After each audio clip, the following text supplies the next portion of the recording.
NDPS act હેઠળ 15 વર્ષની સજા પામેલા અને લાજપુર જેલમાંથી પેરોલ પર રજા લઈને 1.5 વર્ષની ફરાર થયેલા કેદી કાલુચરણ ઉર્ફે કાલિયાને સુરત ક્રાઇમ બ્રાન્ચની ટીમે ઓડિશાના ગંજામ જિલ્લામાંથી ઝડપી પાડ્યો હતો। ભારે ચક્રવાતી તોફાન અને પવન વચ્ચે પોલીસે ખેતરમાં કામ કરતા કાલુચરણને મજૂરના વેશમાં પકડી પાડ્યો। એટવા પોલીસ મથકમાં એનડીપીએસ એક્ટ કલમ અને 29 મુજબ નોંધાયેલા ગુનામાં કેદી કાલુચરણ ઉર્ફે કાલિયાને 31 જાન્યુઆરી 2023ના રોજ સેશન્સ કોર્ટ દ્વારા 15 વર્ષની કેદ અને ₹1,25,000ના દંડ સાથે સજા કરાઈ હતી। જો દંડ ન ભરાય તો વધુ 18 મહિનાની સજા થવી નક્કી કરવામાં આવી હતી।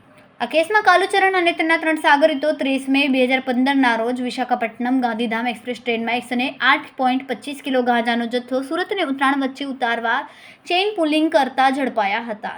જેલમાં સજા ભોગવી રહેલા કાલુચરણને 11 એપ્રિલ 2023ના રોજ 15 દિવસની પેરોલ મંજૂર કરવામાં આવી હતી, પણ તે સમયસીમા પૂરી થયા પછી પણ જેલમાં હાજર ન થતાં ફરાર જાહેર કરાયો હતો।